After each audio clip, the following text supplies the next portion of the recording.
Ladies and gentlemen, Undersecretary Claire Castro, the Palace Press Officer.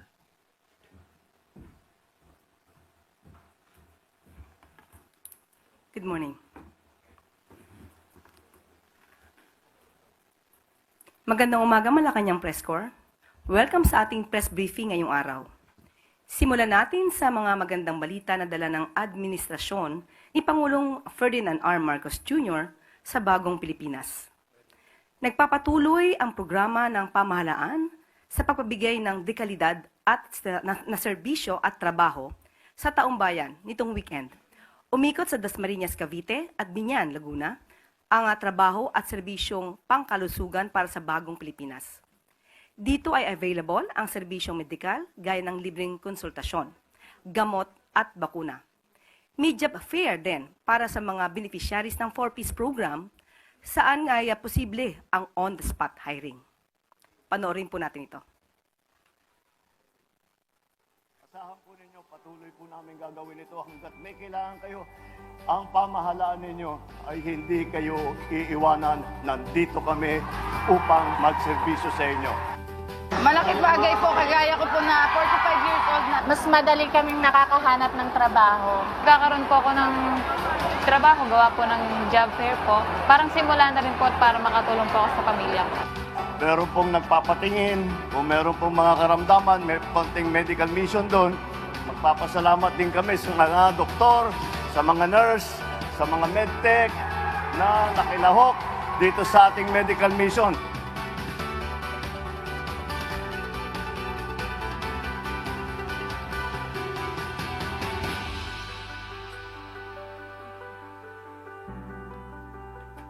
Isa pang good news para tuluyang palakasin ang turismo sa bansa, inanunsyo ng Department of Finance na maaari nang mag-apply ng VAT refund ang mga non-resident tourists o foreign passport holders para sa mga produktong galing sa mga accredited na tindahan na may halagang 3,000 piso pataas. Maaari lamang i-apply ang VAT refund sa mga damit, electronics, gadgets, alahas, food or non-food consumables at mga produktong pang-personal consumption. Kailangan din ay personal na dala ng turista palabas ng bansa ang mga produktong inaplayan ng VAT refund. Panoorin po natin ito.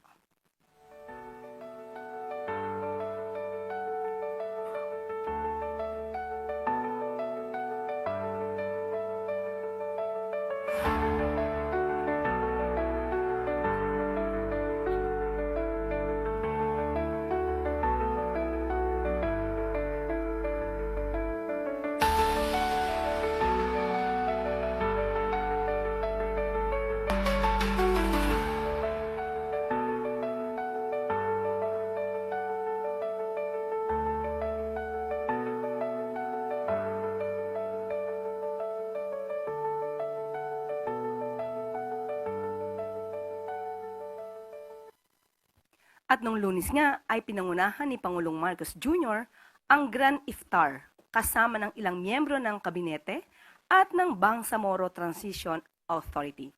Ang Grand Iftar ay nagsisimbolo sa unified commitment ng Bangsamoro at ng gobyerno ng Pilipinas para masiguro ang maunlad na kinabukasan ng Bangsamoro. Pause and reflect on the events of the holy month of Ramadan.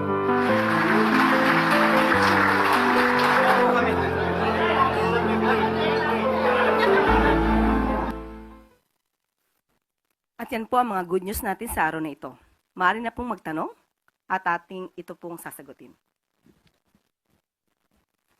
Raquel Bayet, Radyo Pilipinas. Yusek, good morning. Meron po ba tayong figures kung ilan po yung mga na-hired on the spot at nakakuha ng trabaho mula dun sa Dasma and Laguna po? Opo, meron po tayong record dyan. Sa Dasmariñas po ay on the spot, nagkapag-hire po ng 63 na kababayan natin. At sa Biñan naman po ay 45 ang na-hire. May available pa po na job sa Dasmariñas, 4,120. At sa Biñan po ay 4,282. And then Yusek, saan pa po kaya natin ina-expect na ilulungsad itong trabaho at serbisyo sa ibang part ng bansa? Abangan po natin yung ibang mga schedules at ibibigay po natin.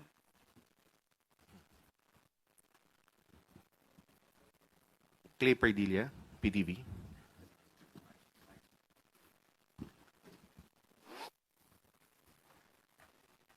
Good morning po, Yusek. What outcome po yung in-expect ng Malacanang from VAT refund? At gaano po tayo nalalapit dun sa adhikain na maging prime shopping destination yung Pilipinas? Sa ngayon po ay nag-uumpisa pa lamang po ito at kung tutusin nga po ay parang medyo nahuhuli na po tayo.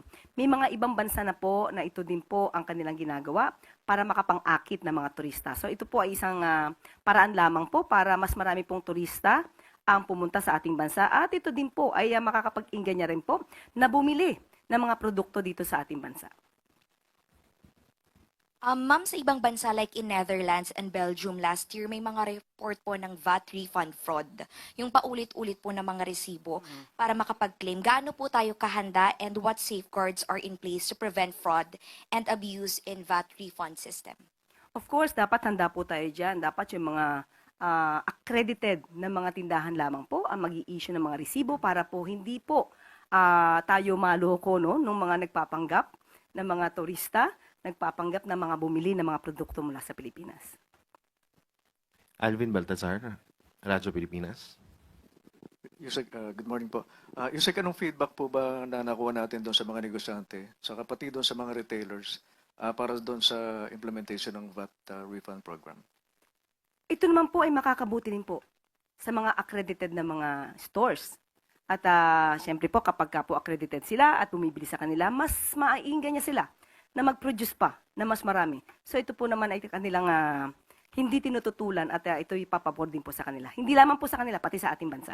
Yusek, may projection ba tayo as far as influx of foreign tourists? Pag nagsimula na ito, mas dadami po ba? Ngayon nga po, na wala pa pong pinapa-implement na VAT refund, mas marami pa po no, na darating sa atin. Katulad dun po ng ating ni-report nung kamakailan lamang, natutuwa po ang Department of Tourism dahil dumadagsa po ang mga turista sa ating bayan. So, with this, mas inaasahan po natin mas dadami pa po ang mga turistang dadayo sa ating bansa. Raquel Bayan, Radyo Pilipinas. Yusek, good morning. Ang Department of Health po nakapag-report ng 35 increase ng tigdas cases sa Metro Manila at ibang lugar sa Pilipinas plus yung pag-asa sinasabi po nila na mas madalas na natin mararanasan yung danger level ng heat index lalo't lalapit na po yung summer. Ang national government po ba merong mga adjustment na ipatutupad when it comes to the health situation sa bansa? Yes, opo. Sana po maipahatid natin to sa taong bayan na meron po tayong bakunahan sa Purok ni Juan. At magkakaroon po ito ito po yung measles catch-up immunization campaign at sa selected LGUs po dito sa Metro Manila at ito'y ginaganap na po March 17 up to 28. So kung ang kababayan po natin ay may mga panahon, punta lamang po sila sa mga health centers at maia-avail po nila itong pagbabakuna, especially po sa sinasabi nating tigdas. At patungkol naman po doon sa heat index, meron na po tayo na na-release si Secretary Ted Herbosa. Ito po yung DOH Department Memorandum Number 2025-0114 that outlines measures to beat the health impacts of heat. At sinasabi rin po dito ay magkakaroon po ng katulad ng bukas centers para po makatulong po sa ating mga kababayan. At may magkakaroon din po tayo ng public health literacy, establishment of cooling centers, climate resilient health infrastructure that includes hydration stations. So ito lamang po ay isa sa mga programa na isinasagawa po ng pamahalaan sa tulong na rin po ng DOH. And then, Yusek, a lot of these diseases po ang pwede naman pong maiwasan through immunization. Binabanggit nyo nga po yung mga nakalatag na immunization. Ang DOH target po about 400,000 children na mabakunahan. Maybe may panawagan na lang po yung Malacanang sa mga guardian o parents ng mga bata when it comes to immunization. Opo, katulad po nito, baka po yung ibang mga magulang or guardians ay hindi pa po alam na meron po tayong bakunahan sa Purok ni Juan. Ito po, sabihin ko po yung mga lugar. Punta lamang po sila sa health centers. Caloocan, Quezon City, Taguig, sa Manila, Mandaluyong at Las Piñas. At sa iba pang mga LGUs po ay gagawin po ito sa second quarter of 2025. So punta lamang po kayo sa health centers ngayon para sa pagpapabakuna ng inyong mga anak. Lastly na lang po, Yusek, from my end. Is the government confident that we are still on top of situation? Kasi po last month, nakapagtala po tayo ng increase in dengue and foot and mouth disease, lalo na po sa mga bata and na may tigdas. Plus yung sinasabi pa nga po ng pag-asa na masiinit pa, so may makaakibat din po yung na health concerns. Minsan may mga factors po talaga na mahirap na i-predict, pero ang gobyerno po ay handa po sa mga ganitong klase mga pagkakataon at sitwasyon. Thank you po. Ivan Mayrina, GMA7. Idugtong ko na po since nabanggit yung Department of Health. USEC anti-smoking advocates are criticizing government, specifically Health Secretary Ted Herbosa and even the DSWD, for accepting and taking part in a turnover ceremony of mobile health clinics from a tobacco company, citing that it is in violation of a DOH and civil service circular which restricts government officials from engaging with the tobacco industry. This turnover incidentally was held at the palace grounds in the presence of the First Lady. Any comment from the palace? Do we have any proof that DOH Secretary Ted Herbosa was the one who accepted the donation from the tobacco companies? Oh, but his mere presence in a photo op and even applauding yung actual turnover, pinuna po yun, and again citing that it is in violation of a civil service circular. Opo. Kung hindi po naman tumanggap ang DOH ng anuman donasyon mula sa company ng tobacco company, wala po tayong nakikitang anumang violation sa sinasabi nating batas or rule. At kung siya po ay nakapag-photo ops, hindi naman po ibig sabihin na siya ay nagva-violate na ng anumang batas.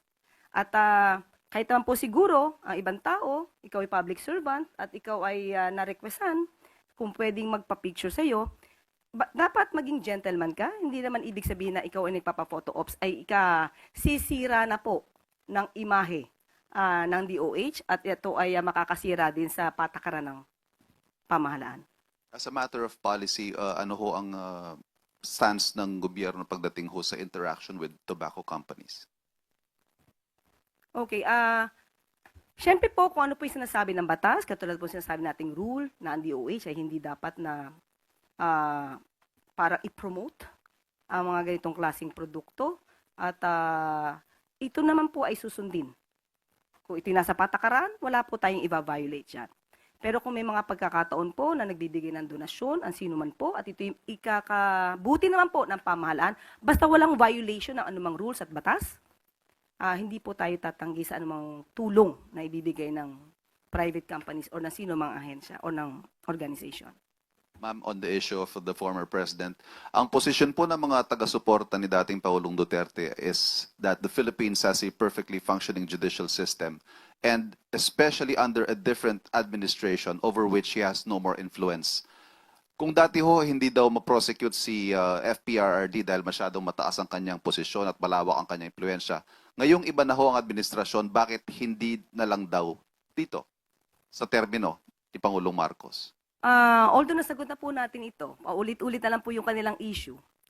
Unang-una po, sinabi po nga natin na nauna na po kasi nag-imbestiga ang ICC, ang mga prosecutors ng ICC. Hindi pa po nakaupo ang Pangulo, si Pangulong Marcos. Nakapag-decide na po ang prosecutor ng ICC na ituloy ang pag-iimbestiga dahil hindi tumupad ang dating pamahalaan sa kanilang pangako na sila ay magkakaroon na ng tamang pag-iimbestiga at ipoprosecute ang dapat na i-prosecute. At tandaan po natin, may mga pagkakataon din po si Pangulong Duterte noon, dating Pangulong Duterte, na mismo ang mga findings ng NBI ay pinakikialaman. So talagang masasabi natin hindi gumana ang justice system sa kanila. Sa ibang tao, sa ordinaryong tao, yes, gumagana. Pero sa kanila ay mukhang hindi. Bigyan natin ng sample ito. Natatandaan nyo ba nung nagkaroon ng findings ng NBI kay Colonel Marvin Marcos, Police Superintendent Marvin Marcos? Ang findings ng NBI dito ay multiple murder in relation to the killing of Albuera Mayor Rolando Espinosa Sr. Ano ang sinabi ni dating Pangulong Duterte. And I quote, "I will not allow these guys to go to prison." Maski na sabihin ng NBI, murder. Okay, tinuloy niya po ang kanyang salita. Total, under ko rin yan, referring to NBI. And after that pronouncement, from multiple murder, it was downgraded to homicide. And after that, despite na mayroong mga batas, may kaso na murder, hindi ba't inalaw pa rin niya si Superintendent Marvin Marcos na makapagtrabaho? Isang sample lang po to kasi kung marami pa po ako yung bibigay sa inyo mga sample kung ano naganap noon, mauubos po ang araw natin ngayon.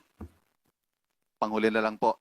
In an interview, the ICC spokesperson today said the Philippines' cooperation with the ICC was crucial despite earlier statements from the president of non-cooperation.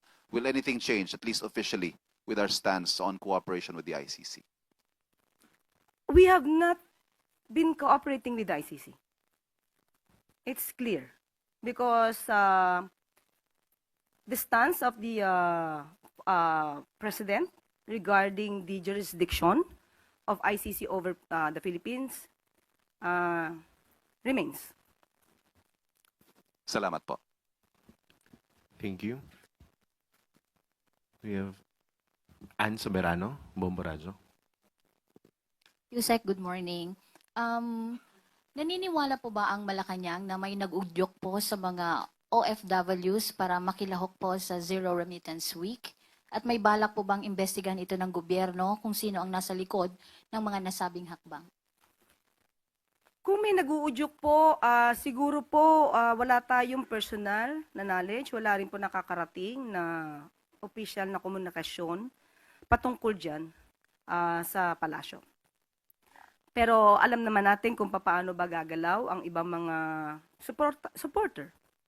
Pero nung natin pong sinagot ang patungkol dito na zero remittance, nakita ko po sa ibang mga comments na yung mga ibang OFWs ay sinabi nilang hindi sila lalahok dahil magugutom ang kanilang pamilya. Maaapektuhan ang pamilya nila kapag sinunod nila ang zero remittance. Kaya nga sabi po natin, mas maganda po sa lahat ng mga OFWs, hindi po tayo kalaban. Magkakakampi po tayo, pare-pareho po tayo mga Filipino. Siguro magmasid lamang sila at iwasan na maniwala sa mga fake news dahil kung sila po ay mauudyukan man mga ganitong klaseng panawagan at pagsasagawa ng mga activities laban sa gobyerno, hindi lamang po ang gobyerno ang maapektuhan, kundi mismo ang kanilang pamilya. Yusek, may nakikita din po ba kayong legal liabilities doon po sa mga nag-uudyok sa mga OFWs?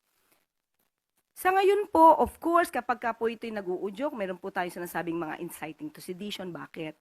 Ito po ay gustong sirain ang pagpapatakbo ng administrasyon.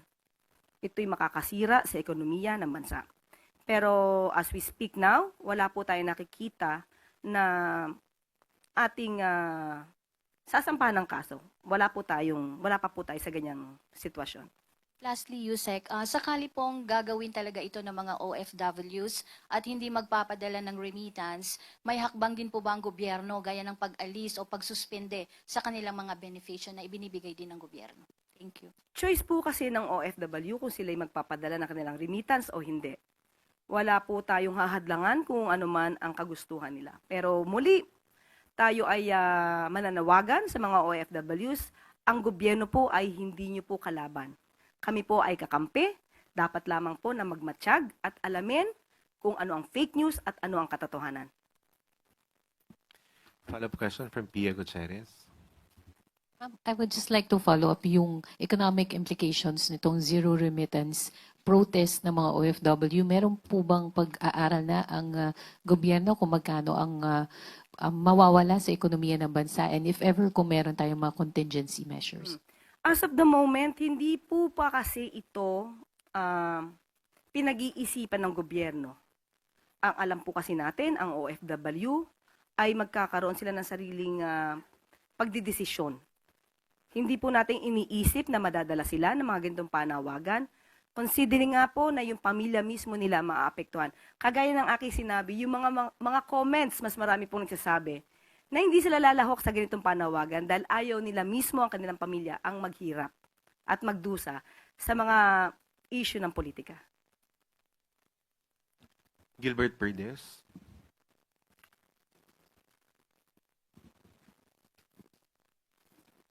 Good morning po, Yusek. Tungkol pa rin po doon sa remittance po ng mga OFW. Nagpaalala po si Chief Presidential Legal Counsel Juan Ponce Enrile po sa mga OFW na hindi raw sila nagbabayad o pinagbabayad ng income tax at syempre yung kasama nandoon yung travel tax, airport fees at yung documentary stamp tax. At ayon po kay Enrile, sa bawat action na po ay may katapat na reaction or counter-action po ng gobyerno. Possible ho ba na nakikita po ba natin yung possibility na humantong po doon sa pagkakatanggal o pagkakasuspinde ng tax privileges po ng ating mga OFW, yung hakbang na yan? Pinapaalalahanan lang po sila ni Presidential Chief Legal Counsel na ang gobyerno po ay tumutulong sa OFWs, hindi po kinakalaban ang OFWs. At ipinapakita rin po ni JPE na ano ba ang maaaring makuha nila na ayuda mula sa gobyerno. At hindi po natin sisikilin. Sabi nga po natin, hindi po natin sisikilin kung ano man ang maging kagustuhan ng mga OFW kung sila magpapahatid ng kanilang remittance o hindi. Huwag lamang po silang lalabag sa batas. Yun lamang po. Follow up lang po. Ano po, kung alam na po ng Pangulo, alam na po ba ito ng Pangulo yung issue ito at ano po yung directive po ng Pangulo kung meron man? Nalaman na po ito, especially at nagbigay na nga rin po ng mensahe ang ating Presidential Chief Legal Counsel. Sabi ko nga po kanina, ay wala pa po tayong ginagawang anumang legal na aksyon dahil alam po natin, ang OFWs po ay mayroon silang sariling pag-aanalisa sa mga pangyayari. Tuesday New, DZBB.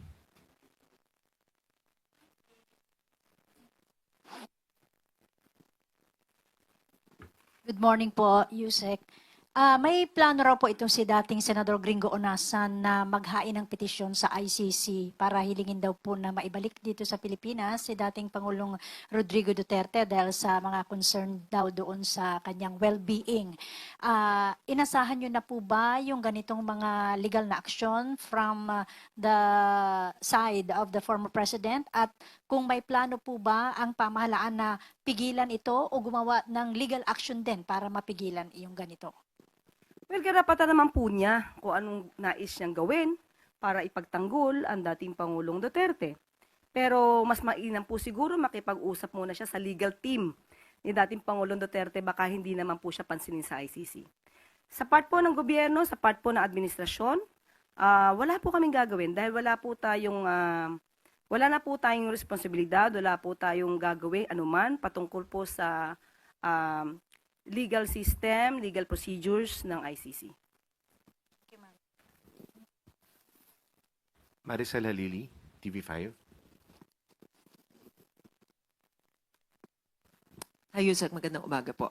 Yusek, what do you want to tell to Vice President Sara Duterte following her statement that the Philippines is on the way to dumpster? Nawawala na raw po kasi yung pag-asa ng mga Pilipino. Nawawala ang pag-asa ng mga Pilipino. Hindi ba siya yung nawawala sa Pilipinas ngayon? Well, anyway, siguro sinasabi niya yan na road to perdition na tayo. Bakit? Dahil hindi niya naman nakikita kung ano ang mga ginagawa, mga proyekto, programa na isagawa na at naitulong na ng pamahalaan sa taong bayan. Dahil malamang ay hindi siya nanonood ng ating press briefing everyday. At hindi rin naman siguro siya nanonood ng mga programang ipinapalabas sa PTV4 at saka sa RTVM. Talagang mabubulagan siya kapag hindi po niya inaalam kung ano ang naging trabaho at magiging trabaho ng administrasyon sa pangunguna ni Pangulong Marcos.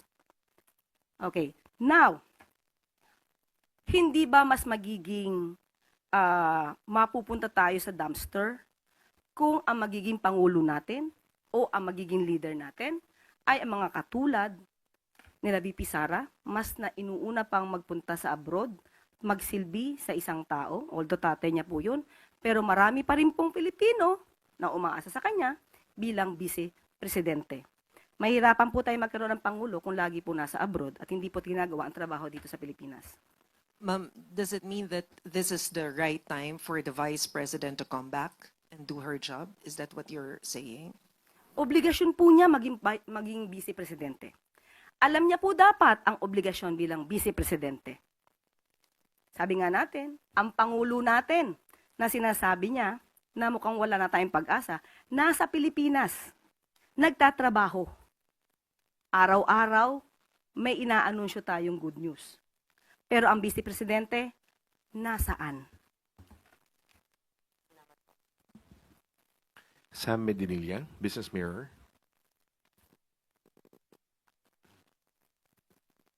Good morning, ma'am. Itatanong ko lang po yung palace reaction on the call of DA to Congress to give more power and resources to NFA so it can buy 20% of local rice. Totoo po yan. Maganda po sana po no, mabigyan muli ng authority ang NFA. Kasi nawalan po talaga sila ng power para po umangkat ng bigas. At sa ngayon po, sa lahat po ng gagawin po kasi ng NFA at ng DA, dapat munang dumaan sa LGU. Hindi po kasi nakakadiretso ang mga farmers. Kung ano man po ang dapat na gawin, dadaan muna po sila sa LGU. Yan po yung medyo nagiging problema po o nagiging issue po sa Department of Agriculture. Ayon na rin po yan kay Secretary Kiko. So mas maganda po talaga na mas mabigyan po talaga ng power ang NFA. Tama po kayo, sir. Napag-usapan po ba to doon sa sectoral meeting kahapon with ni President Marcos and DA? And may plans po kaya na include to doon sa mga priority legislation ng administration? Kahapon po kasi ang pinag-usapan po ay ang proyekto po ng Department of Agriculture patungkol po sa mga irigasyon, sa food hubs, at sa mga cold storage. Hindi pa po napag-uusapan yan, pero yan po ay binigyan na po, sinuggest na po yan ni Secretary Kiko during the hearing nung tinatanong po kung anong nagiging problema, ba't hindi bumababa ang presyo ng bigas despite na meron po tayong reduction sa tariff rates. So nabanggit na po yan Secretary Kiko. I hope mapag-aralan muli ng Kongreso itong Rice Tariffication Act para po maayos din po at mabigyan po ng tamang authority ang NFA. Thank you po. I think that's all for today. Yusek, Claire. At dito na po nagtatapos ang ating briefing. Maraming salamat, Malacanang Press Corps, at magandang tanghali para sa bagong Pilipinas.